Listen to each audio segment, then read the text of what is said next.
Un jour pas comme les autres pour les Algériens. Le 5 juillet. Le 5 juillet 1962. Il est 5h43. Le soleil se lève doucement sur Alger. Mais ce matin-là, ce n'est pas une lumière ordinaire. C'est celle d'un pays qui renaît. Des femmes ouvrent les fenêtres. Elles regardent le ciel comme si quelque chose avait changé.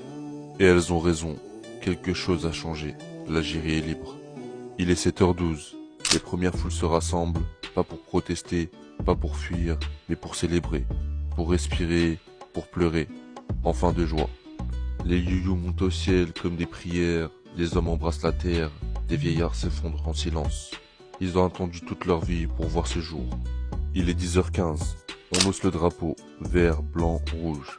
Le croissant et l'étoile, et dans cette étoile, on voit les visages des martyrs. Larbi Ben Midi, Ali Lapointe, Aziba Ben Bouali, Aban Hamdan, et tous les autres, ceux qui ont donné leur vie pour que ce drapeau ne soit plus qu'un rêve, mais une réalité. Il est 11h47, à Paris, Charles de Gaulle lit le télégramme. Il sait, c'est fini. Ce peuple qu'il croyait tenir dans sa main a brisé ses chaînes. Et dans cette victoire, des hommes se dressent au milieu des vivants.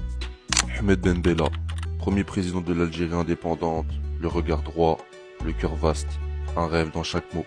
Ouari Boumedienne, le stratège du silence, le gardien de l'unité, le baptiseur d'une nation digne.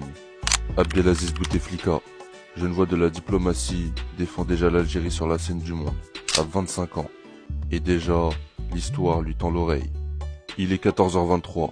Dans les villages du sud, on chante. Dans les montagnes de Kabylie, on pleure. À Oran, à Tlemcen, à Annaba, les cloches invisibles de la liberté résonnent dans chaque cœur. Mais ce n'est pas la fin, c'est le début. L'Algérie saigne encore, elle a faim, elle a soif, elle a peur. Mais elle est libre. Et quand un peuple est libre, tout devient possible. Par la grâce de Dieu, l'Algérie aura un avenir digne, rayonnant, immense. Pas seulement pour elle, mais pour ceux qui croient encore que la liberté est plus forte que les fusils et que le peuple ne meurt jamais. Il est 21h47. Le soleil se couche, mais cette fois, il ne tombe pas sur un pays colonisé. Il tombe sur l'Algérie libre.